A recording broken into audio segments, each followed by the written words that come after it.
Counting के पहले भी झड़प हो गई है बीजेपी टीएमसी में।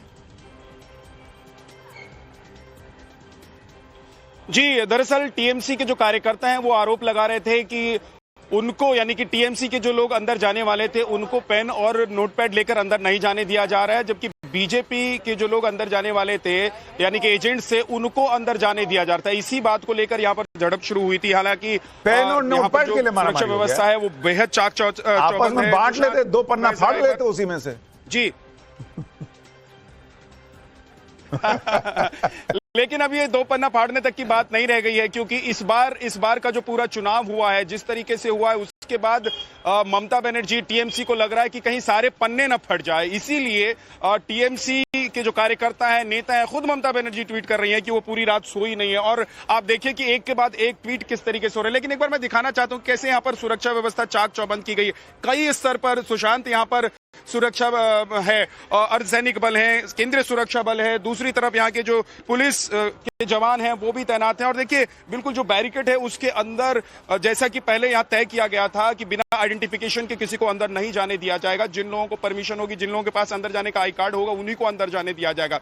तो सुरक्षा व्यवस्था बेहद चाक चौबंद है। लेकिन सबसे बड़ी बात यह है कि डर भय से बाहर निकलकर क्या जो वोटर्स हैं उन्होंने बीजेपी को इस बार वोट कर दिया है। क्योंकि कल मैं फाल्टा में था, वहां पर जो लोग लगभग 95% हिंदू गांव है जहां पर परसों हंगामा हुआ था, लोगों ने आक्रोश दिखाया था और उन्होंने कहा था कि यहां हम लोगों को जोर जबरदस्ती करके, मारपीट करके वोट डलवाया गया। उसके बाद वहां पर फिर से रीपोलिंग का आदेश चुनाव आयोग की तरफ से दिया गया था। कल जब मैं सुशांत उन लोगों से बात कर रहा था तो वो बता रहे थे कि इस बार का जो चुनाव है इसमें वो डू और डाई वाले सिचुएशन में, क्योंकि बहुत अत्याचार का दौर उन्होंने देख लिया है। 15 साल से उनको डरा धमकाकर वोट कराया जा रहा था। सबसे हैरानी की बात, जब मैं लोगों से बात कर रहा था सुशांत, तो लोग ये बता रहे थे कि हम लोगों को डराया गया था चुनाव से पहले और हमने टीएमसी को वोट किया था। उस विधानसभा की मैं बात कर रहा हूं, और हमने टीएमसी को वोट किया, उसके बावजूद आकर चुनाव में तो एक से एक चीजें हुई हैं। अब आप जैसे वो फाल्टा के लिए कहा जा रहा है कि वहां पर जो ईवीएम मशीनें थी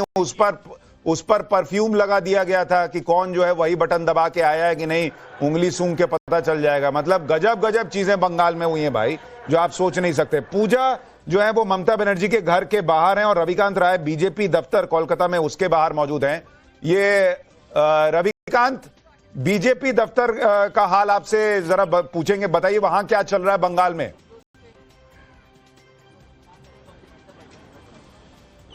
देखिए सुशांत, इस वक्त मैं सॉल्ट लेक में हूं और ये भारतीय जनता पार्टी का कार्यालय है। फिलहाल यहां पर बड़ी हैपनिंग से पहले थोड़ी शांति है। जो बड़े नेता है वो अभी यहां पर नहीं पहुंचे हैं, लेकिन बीजेपी ने जिस तरीके से चुनाव लड़ा और उन्होंने इसे प्रतिष्ठा का सवाल बना दिया था इस चुनाव को कि इस बार करो या मरो वाली स्थिति थी भारतीय जनता पार्टी के लिए कि अगर इस बार हम क्रैक नहीं करते हैं तो आगे बहुत दिक्कत होगी। तो जो पूरी प्लानिंग की गई उसमें 3-4 बड़े नेता जो लगातार कैंप कर रहे थे भारतीय जनता पार्टी के लगभग 5-6 महीने से, उसमें से भूपेंद्र यादव जो केंद्रीय मंत्री हैं, सुनील बंसल है, और पूरे चुनाव की कमान जो है गृह मंत्री के हाथों में थी। 5 बड़े मुद्दों को वो लोग। रविकांत एक बात बताइए, पूरी छन्ने के विजुअल आ रहे हैं बीजेपी दफ्तर में, ये बंगाल वाले छान रहे हैं, दिल्ली वाले छान रहे हैं?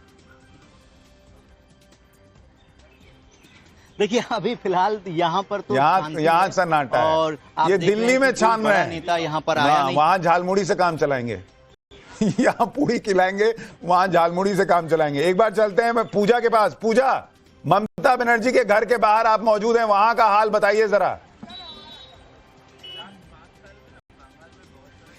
बिल्कुल सुशांत जी, मेरी मौजूदगी फिलहाल ममता बनर्जी के कालीघाट स्थित आवास पर है। आप देख सकते हैं यहाँ पर बिल्कुल शांति है। जो सुरक्षा कर्मी तैनात होते हैं एंट्रेंस पर, बस आपको वही ऑफिसर्स यहाँ पर दिखेंगे, क्योंकि कल शाम को भी जब तृणमूल कांग्रेस सुप्रीमो ममता बनर्जी जो भवानीपुर विधानसभा क्षेत्र से चुनाव लड़ रही है, कल शाम एक बैठक भी की तमाम काउंटिंग एजेंट्स के साथ और जो सीनियर लीडर्स हैं उनके साथ, और एक मैसेज दिया गया कि फोकस सिर्फ और सिर्फ जो है काउंटिंग सेंटर्स पर होना चाहिए। लिहाजा जितने भी काउंटिंग एजेंट्स हैं, जितने भी सीनियर लीडर है, कार्यकर्ता है, उनको कह दिया गया है कि फोकस जो है और बिल्डअप जो है वो काउंटिंग सेंटर पर ही होना चाहिए। लेकिन ममता बनर्जी अभी घर पर ही है, मानते हुए, उनका आदेश मानते हुए यहाँ पर बिल्कुल घर पर हैं और उन्होंने पहले ही कह दिया था कि वो जो है शुरुआती दौर में चुनाव के रुझानों को देखेंगी और उसके बाद अगर उनको जाना होगा अपने काउंटिंग सेंटर जो भवानीपुर का है, Shekhawat memorial girls high school, वहां पर जा सकती है।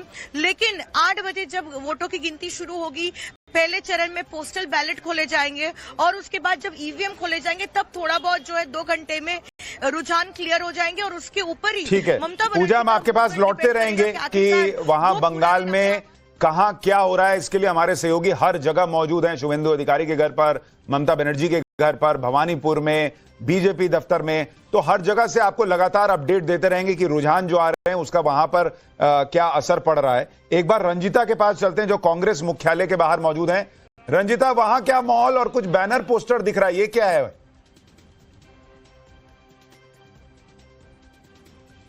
सुशांत, देखिए 24 अकबर रोड में मौजूद हूं मैं और भले ही पश्चिम बंगाल पर पूरे देश की नजर है, लेकिन 5 राज्यों के चुनाव के नतीजे आएंगे। कांग्रेस की अगर बात की जाए तो कांग्रेस को सबसे ज्यादा उम्मीद अगर है तो केरलम से है। इसके अलावा असम में कह रही है कांग्रेस की हम बराबरी की टक्कर दे रहे हैं, लेकिन किसी नेता के मुंह से ये नहीं निकल रहा है कि हम असम में जीत कर आ सकते हैं। लेकिन हमेशा की तरह 24 अकबर रोड की रौनक बढ़ाने के लिए जगदीश शर्मा यहाँ मौजूद है, क्योंकि चुनाव जीते या हारे कांग्रेस पार्टी, लेकिन जगदीश शर्मा हर नतीजे में चुनाव के दिन यहाँ मौजूद रहते हैं और सबसे प्रखर होकर कांग्रेस पार्टी के लिए बात करते हैं। जगदीश जी, सबसे पहले आपकी इस जज्बे को सलाम, क्योंकि कांग्रेस का पूरा मुख्यालय जो है उसमें ताला बंद है। कांग्रेस के बड़े नेता कह रहे हैं कि नतीजे जैसे आएंगे उस तरह से उपस्थिति होगी उनकी, लेकिन आप यहाँ मौजूद हैं। सबसे पहले बताएं कि कितनी उम्मीद लग रही है इन 5 राज्यों में?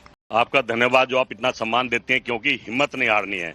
गांधी जी से, नेहरू जी से, इंदिरा जी से, राजीव से और राहुल गांधी से यही जीतना, लड़ना है और जीतना है। क्योंकि मामला लड़ाई जीत का, हार जीत का नहीं है। मामला संविधान को बचाने का, मामला उस बहन बेटी की रक्षा करने का, मामला गरीब लोग जो भूखे मरे उनको बचाने का है। और मैं समझता हूं हार जीत तो ये तय करते हैं कौन जीता कौन हारेगा, पर संविधान को बचाने के लिए इन्होंने खुद संविधान तोड़ दिया। कहते हैं हिंदू इकट्ठे हो जाओ, हिंदू वोट दे दो। रंजिता, ये नहीं कहता। जगदीश भाई का हौसला तो जबरदस्त है। हमने हर चुनाव में देखा है, सुबह 6 बजे उठ के पहुंच जाते हैं ढोल नगाड़े लेकर। इस बार उम्मीद कम है तो बैनर पोस्टर लेकर पहुंचे हैं। लेकिन इनसे एक चीज पूछिएगा, ये हर बार पहुंचते हैं और राहुल गांधी हर बार घूमने चले जाते हैं। इस बार कहा जा रहा है कि मस्कट चले गए हैं। पूरे देश में अकेला लड़ो, संविधान और देश की रक्षा जब भी होगी। और राहुल गांधी प्रधान। सवाल स्टूडियो से भी आ रहा है जगदीश जी कि आप तो यहाँ पहुंच जाते हैं ग्राउंड पर, आपके लोग भी पहुंच जाते हैं, यहाँ कांग्रेस का झंडा बुलंद करते हैं, नारेबाजी करते हैं। राहुल गांधी तो विदेश चले गए, प्रचार के बीच चले जाते हैं, चुनाव प्रचार करते हैं, 2 दिन थक जाते हैं, विदेश चले जाते हैं। इस पर क्या कहिएगा? नेता ऐसा है, कितने दिन लड़ाई चलेगी, जमीन पे ही रह जाइएगा? आप क्या सोच रहे हैं हम अपने आप आए हैं? हमें राहुल गांधी ने भेजा है कि आप जाओ और मोर्चा संभालो।